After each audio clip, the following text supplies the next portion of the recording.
I stared at the sleek granite countertops in Jake's new kitchen, trying to swallow the bitter taste rising in my throat. The afternoon sunlight streamed through floor-to-ceiling windows, casting everything in a golden glow that made the hardwood floors practically gleam. My younger brother was giving me the grand tour of his one-bedroom apartment in Lodo, Denver's trendiest neighborhood, and I was doing my best to smile and nod appropriately. "And check this out, Nick," Jake said, sliding open the glass door to reveal a private balcony with a view of the mountains. "Perfect for morning coffee, right? Mom said I needed a space where I could really focus on my art." I nodded, clutching my worn purse tighter. The rent on this place had to be at least 3 times what I was paying for my studio in Capitol Hill. My studio, where I had to choose between buying groceries or paying for heat last month, where the neighbors upstairs sounded like they were training for the Olympics at 2 a.m., and where the bathroom door didn't quite close all the way. "It's beautiful, Jake," I managed, and I meant it. The apartment was gorgeous, all exposed brick and modern fixtures. It looked like something out of a magazine. "Mom and Dad are really generous?" Jake shrugged, like having your parents pay for a luxury apartment was just another Tuesday. "They want me to succeed, you know. Mom says artistic inspiration can't flourish in a cramped space." He gestured broadly at the open concept living area. "Besides, I'll pay them back once my paintings start selling." I'd heard that promise before. Jake had been about to make it as an artist for the past 3 years, ever since he graduated college. In that time, he'd sold exactly 2 pieces, both to family friends who probably felt obligated to buy them. Meanwhile, I'd been working double shifts at the coffee shop and picking up freelance graphic design gigs whenever I could find them, just to keep my head above water. "The lease is in their name, right?" I asked, running my hand along the marble kitchen island. Even touching it felt like a luxury I couldn't afford. "Yeah, for now, just until I get established." Jake opened the stainless steel refrigerator, which was already stocked with organic groceries. "Want a sparkling water?" They got me the good stuff. I accepted the bottle, noting the French label. This single bottle probably cost more than my entire grocery budget for the week. As I took a sip, I tried to calculate how many hours I'd have to work to afford just the basics Jake was casually offering me. "So how's work going?" Jake asked, settling onto his new leather couch. "Still at that coffee place?" "Both coffee places," I corrected. "And I'm still doing design work on the side." I didn't mention that I'd been surviving on ramen and peanut butter sandwiches for the past 2 weeks, or that I'd had to ask my landlord for an extension on rent. Again. Jake nodded absently, scrolling through his phone. "That's cool. Hey, want to see the bathroom? It has this amazing rainfall shower head." As he led me down the hallway, I caught sight of myself in the hallway mirror. My blonde hair was pulled back in a messy bun, and my work clothes looked tired and wrinkled next to Jake's pristine surroundings. I looked like exactly what I was, someone who was struggling to make ends meet while trying to maintain some semblance of dignity. The bathroom was, predictably, stunning. All white marble and gleaming fixtures, with a shower that could easily fit 3 people. I thought about my own bathroom, where I had to jiggle the handle to make the toilet stop running, and where the water pressure was so low it took forever to rinse shampoo out of my hair. "This is really something, Jake," I said, and the words felt hollow. He beamed with pride, as if he'd earned this luxury through his own hard work. "I'm thinking of throwing a housewarming party next weekend. You should come. Mom and Dad will be there, obviously, since they're so excited about the place." Of course they were excited. They'd probably spent more on Jake's security deposit than I made in 3 months. The familiar ache of being the forgotten child settled in my chest, that old feeling of never quite measuring up to my parents' golden boy. "That sounds great," I lied, already knowing I'd probably be working that weekend anyway. "I should probably head out soon, though. I have a shift at 5. "On a Saturday?" Jake looked genuinely puzzled, like the concept of weekend work was foreign to him. "Bills don't pay themselves," I said, trying to keep the edge out of my voice. As we walked back to the living room, I made a mental note to ask Mom and Dad about maybe helping me out just a little. Nothing crazy, just enough to buy groceries without having to choose between food and electricity. If they could afford to set Jake up like this, surely they could spare a few $100s for their daughter, who was actually working her ass off to survive. The thought gave me a small spark of hope as I gathered my things to leave. Maybe it was time to swallow my pride and ask for help. I spent the entire drive to my parents' house in Cherry Creek rehearsing what I was going to say. The words felt clumsy in my mouth, like I was practicing a foreign language. "Mom, Dad, I was wondering if you could help me out with groceries this month." Too desperate. "I'm having a bit of a rough patch financially." Too vague. "Could I borrow some money for food?" Too direct. By the time I pulled into their circular driveway, my palms were sweating despite the October chill. Their house looked exactly the same as always, a sprawling 2-story colonial with perfectly manicured landscaping and a 3-car garage. I'd grown up here, but sitting in my beat-up Honda Civic, I felt like I was visiting strangers. Mom answered the door in her usual weekend uniform, designer athleisure that probably cost more than my monthly rent. Her highlighted hair was perfectly styled even though it was barely noon, and she smelled like expensive perfume and fresh flowers. "Nick, honey, what a nice surprise." She kissed my cheek, and I caught a whiff of her signature scent. "Dad's in his office, but he'll be so happy to see you. How was Jake's apartment tour yesterday?" "It's beautiful," I said, following her into the kitchen. The space was magazine-worthy. All white cabinets and quartz countertops with a kitchen island bigger than my entire living area. "Really, really nice. We're so proud of him for taking this step," Mom said, pulling out a bottle of sparkling water from their massive refrigerator. "He's really committed to his art now. Having a proper space to work will make all the difference." I nodded, accepting the water I didn't really want. Through the kitchen window, I could see Dad on the back patio, talking animatedly on his phone. Probably work, even on a Saturday. He'd built his insurance company from the ground up, and the success had afforded them this lifestyle. I'd always respected his work ethic, which made what I was about to ask feel even more difficult. "Where's Jake today?" I asked, stalling. "Oh, he's at the apartment, setting up his easel. He's so excited to have natural light for his paintings." Mom's face lit up the way it always did when she talked about Jake's art.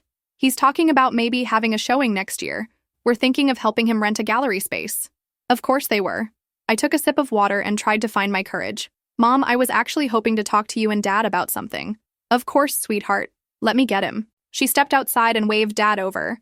I watched him wrap up his call and stride toward the house, his golf shirt pristine despite the wind. "Nick, good to see you, kiddo," he said, giving me a quick hug. "How's the coffee business treating you?"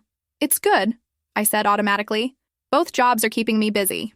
"That's the spirit. Nothing builds character like hard work," he said, settling into one of the kitchen bar stools. "So what's on your mind?"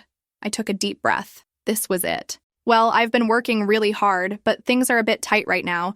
I was wondering if maybe you could help me out with groceries for a few weeks, just until I get caught up on some bills." The silence that followed felt like it lasted forever.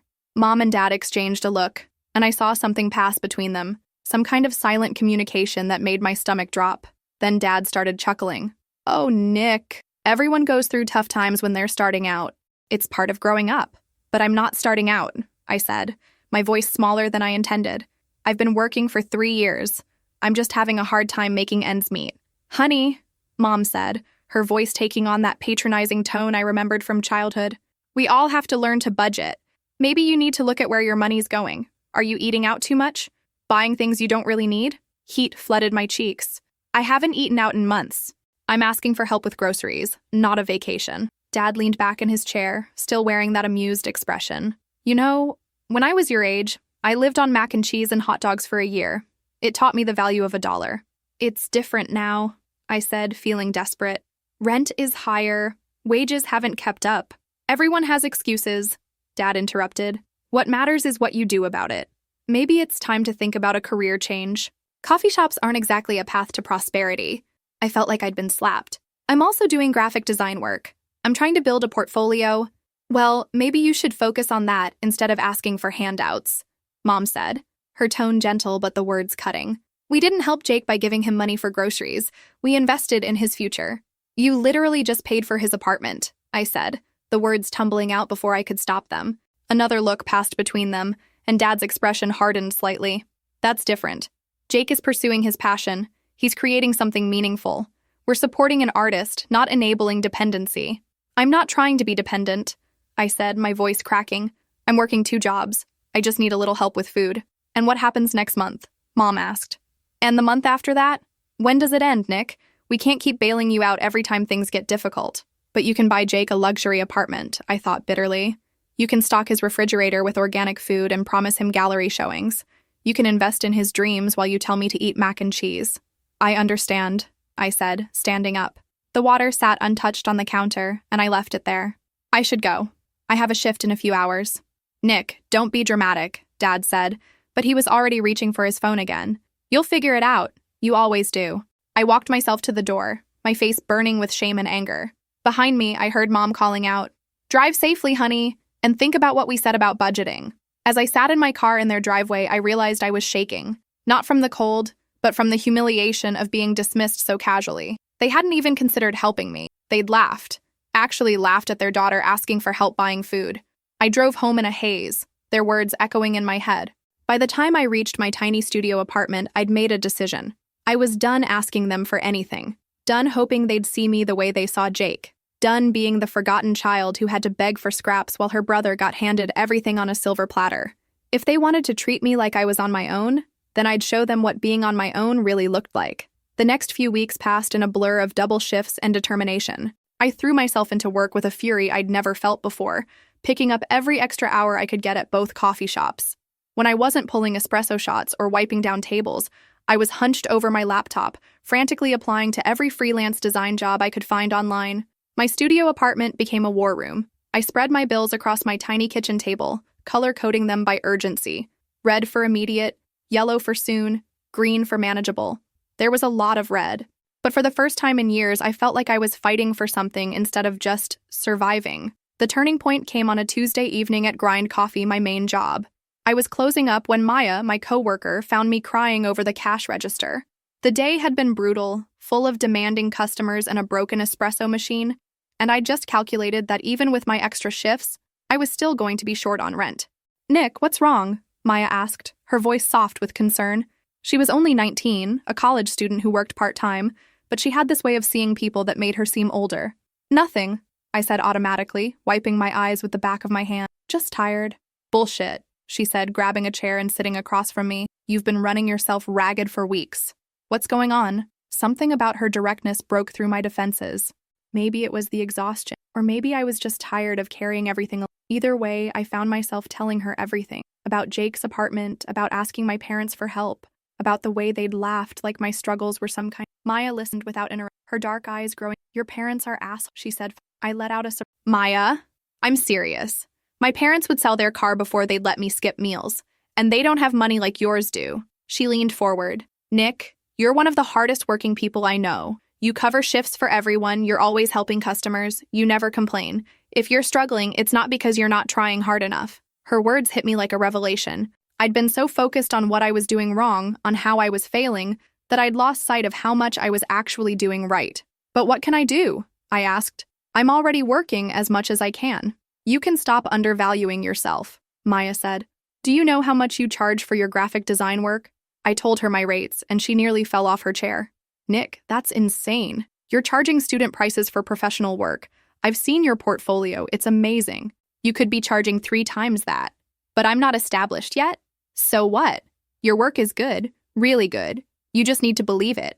She pulled out her phone. "My cousin runs a small marketing firm downtown. They're always looking for freelancers. Want me to send him your portfolio?" I hesitated. "I don't know if I'm ready."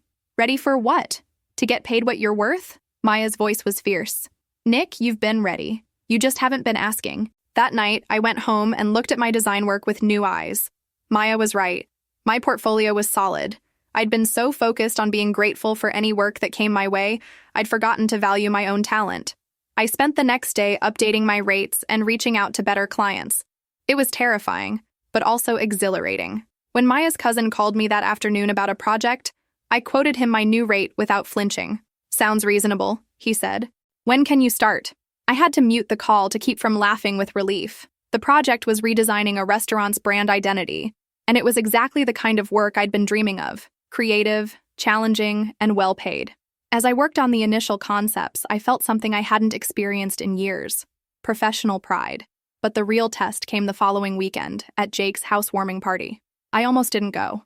The thought of seeing my parents after our last conversation made my stomach turn, but something Maya had said stuck with me. You can't let them make you disappear. So I showed up, wearing my best dress and carrying a bottle of wine I'd bought with my first payment from the restaurant project. The apartment was full of people I didn't recognize, all of them young and artsy-looking, holding glasses of wine and discussing Jake's paintings like they were viewing a museum exhibit. My parents were holding court near the kitchen island, Dad telling a story about some business deal while Mom nodded along adoringly. They looked up when I approached, and I saw surprise flicker across their faces. "Nick, you came," Mom said, giving me a quick hug. "You look nice. New dress?" "Thanks," I said, not mentioning that I'd owned it for 2 years. "Congratulations on the apartment, Jake. It looks great." Jake appeared beside me, slightly drunk and glowing with attention. "Thanks, sis. Glad you could make it. How's the coffee business?" "Actually, I've been doing more design work lately," I said, my voice steady. I just landed a big client. A restaurant rebrand. Dad raised an eyebrow. That's great, kiddo. Every little bit helps, right? Before that comment would have stung. Tonight, it just made me smile. It's actually not little, I said. It's a significant project. Good money. Well, that's wonderful, Mom said. But I could tell she was already looking past me to someone else. Oh, there's Jake's art teacher. We should go say hello. And just like that, they were gone, leaving me standing alone in the kitchen. But this time, I didn't feel invisible. I felt different, stronger. I spent the rest of the party talking to Jake's friends, most of whom turned out to be struggling artists themselves. They were interested in my design work, asked thoughtful questions about my process, and several of them even asked for my business card. As I drove home that night, I realized something had shifted. I wasn't the same person who had sat in this car 3 weeks ago, shaking with humiliation. I was someone who knew her worth, who was building something real, who didn't need anyone's permission to succeed. My phone buzzed with a text from Maya. How did it go? I smiled as I typed back.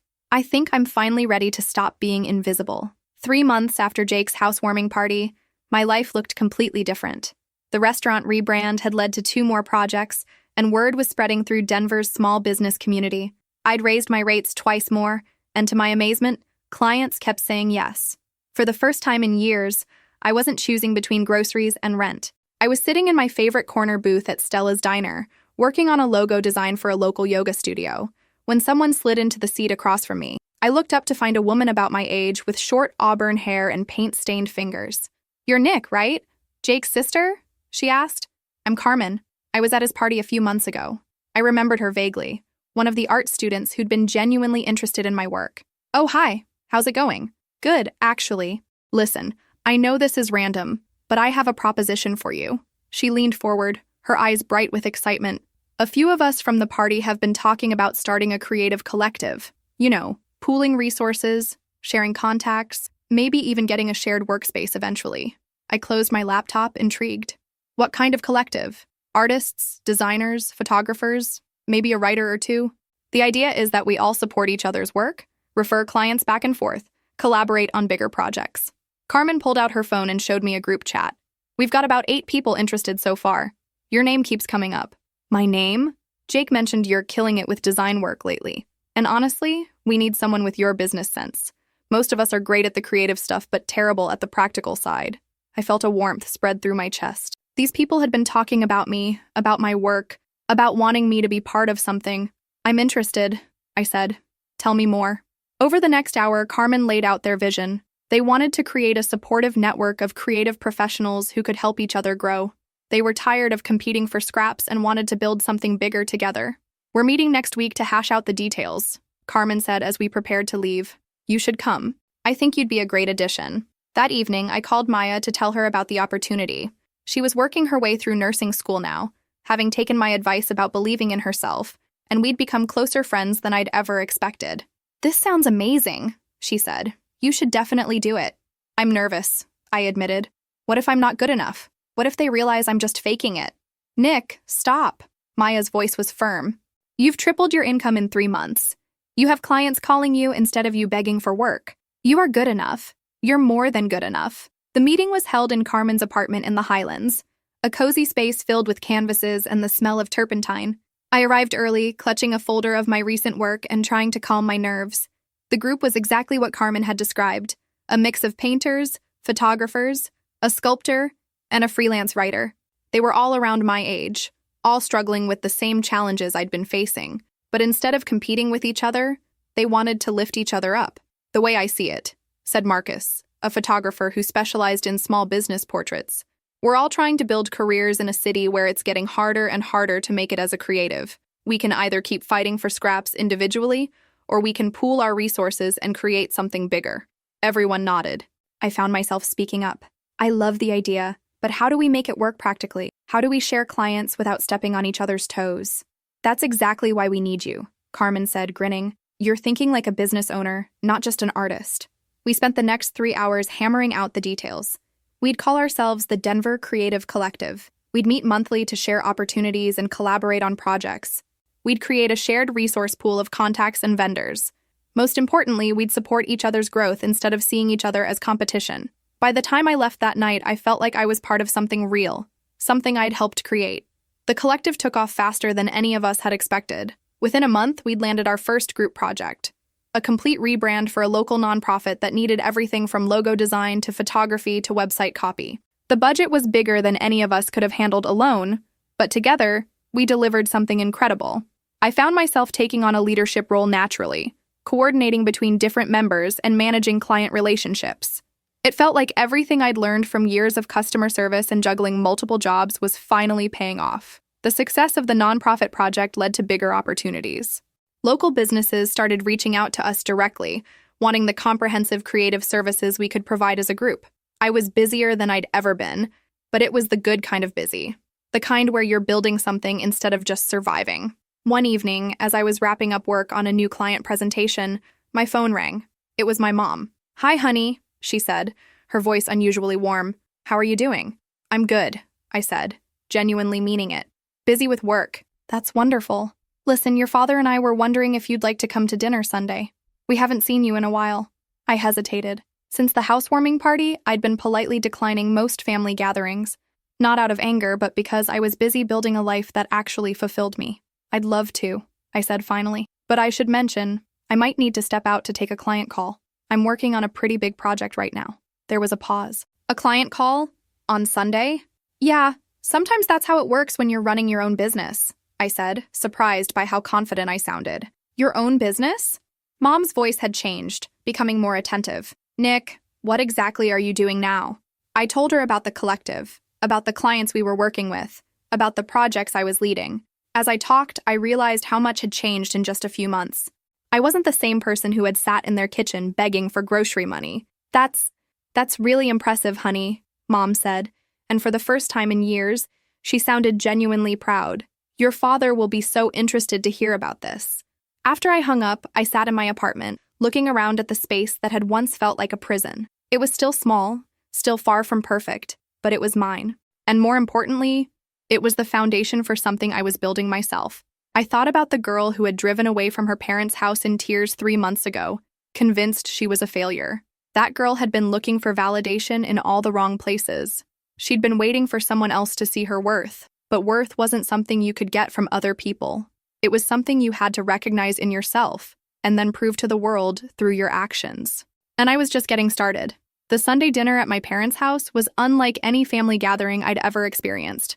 For the first time in my life, they were actually interested in what I was doing. Dad asked detailed questions about my business model, and Mom wanted to know about my clients. Even Jake seemed genuinely curious about the collective. "So you're basically running a creative agency?"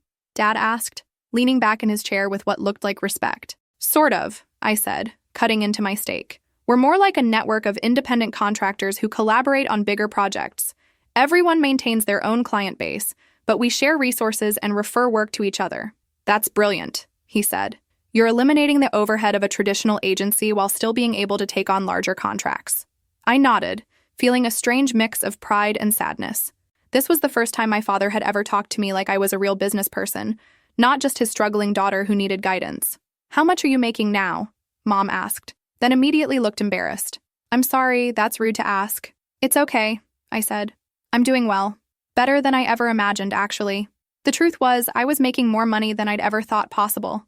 The collective had landed 3 major contracts in the past month, and my individual client list was growing steadily. I'd even started looking at 1-bedroom apartments in better neighborhoods.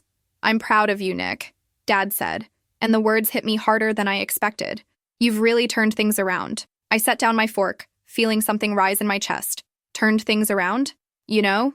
he said, gesturing vaguely. "From where you were a few months ago, asking us for help with groceries?" The old Nick would have smiled and nodded, grateful for any crumb of approval. But the woman I'd become over the past 6 months had something to say. "Dad, I didn't turn anything around. I was already working hard. I was already talented. I was already doing everything I could to succeed." My voice was calm, but firm. The only thing that changed was that I stopped waiting for other people to see my worth. The table went quiet. Mom and Dad exchanged one of their looks, and Jake suddenly became very interested in his wine glass. "When I asked you for help," I continued, "I wasn't asking because I was lazy or irresponsible. I was asking because I was drowning, and I thought my family might throw me a lifeline. Instead, you laughed at me." "Now, Nick," Mom started. "No, let me finish." I took a deep breath. You told me I needed to learn to budget, but I was already living on ramen and peanut butter. You told me everyone goes through tough times, but then you handed Jake a luxury apartment without him even asking. You told me I was looking for handouts, but you were literally stocking his refrigerator. Jake shifted uncomfortably in his seat. Nick, I'm not angry anymore, I said, which surprised me because it was true. I'm actually grateful. Because being dismissed like that forced me to find my own way, and I discovered I'm capable of more than any of us realized. Dad cleared his throat. We were trying to teach you independence. No, you weren't, I said, my voice gentle but unwavering. You were playing favorites. You've always played favorites. Jake gets investment in his dreams. I get lectures about character building. Jake gets support and encouragement. I get told to figure it out myself. The silence stretched on. Finally, Mom spoke, her voice small. I know you didn't mean to hurt me, I said. But you did.